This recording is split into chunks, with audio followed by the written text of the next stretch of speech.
ایک دیہاتی آدمی نماز نہیں پڑھتا تھا. کیا نہیں کرتا تھا؟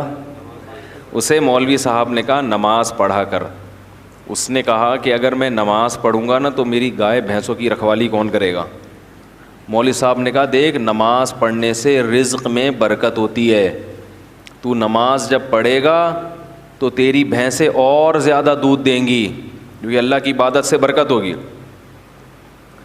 تو ایک دن اس نے کہا چلو ٹرائی کرنے میں کوئی حرج نہیں ہے. فجر کی نماز پڑھی, گھر گیا تو ایک بھینس مر گئی.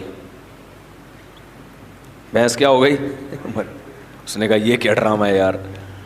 مولوی صاحب کے پاس آیا کہ آپ نے تو کہا تھا بھینسیں دودھ دیں گی, میری تو بھینس مر گئی. مولوی صاحب نے کہا اصل میں اللہ تمہارا امتحان لے رہا ہے کہ تم کتنے مضبوط ہو ایمان میں.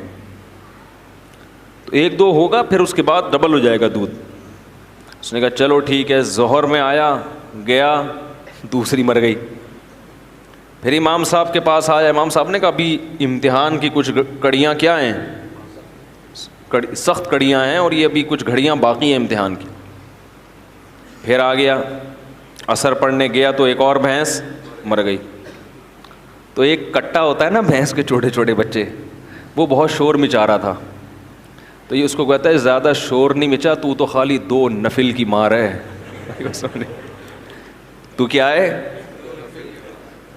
یعنی تیرے پیرنٹس کو مارنے کے لیے نا 4 فرض پڑھنے پڑے ہیں. وہ بڑے بڑے بھینسے تھے, تو اتنا سا ہے 2 نفل پڑھوں گا اور مر جائے گا. تو وہ کیوں نماز پڑھ رہا تھا؟ دانت میں کچھ پھنسا ہوا ہے. اس کے ذہن میں یہ بات بیٹھ گئی تھی کہ بھائی عبادت کرنے سے رزق میں برکت ہوگی. حالانکہ وہ یقیناً برکت ہوتی ہے, مگر عبادت رزق میں برکت کے لیے نہیں کی جاتی. وہ تو کرنی ہے, بھینس مرے یا زندہ رہے, فجر بھی پڑھنی ہے, ظہر بھی پڑھنی ہے, عصر بھی پڑھنی ہے, مغرب بھی پڑھنی ہے اور عشاء بھی پڑھنی ہے. کیوں؟ اس لیے نہیں کہ رزق میں برکت ہو. ہم نماز اس لیے تھوڑی پڑھتے ہیں, اس لیے کہ جو کھلا رہا ہے پالیسی بھی اسی کی چلے گی.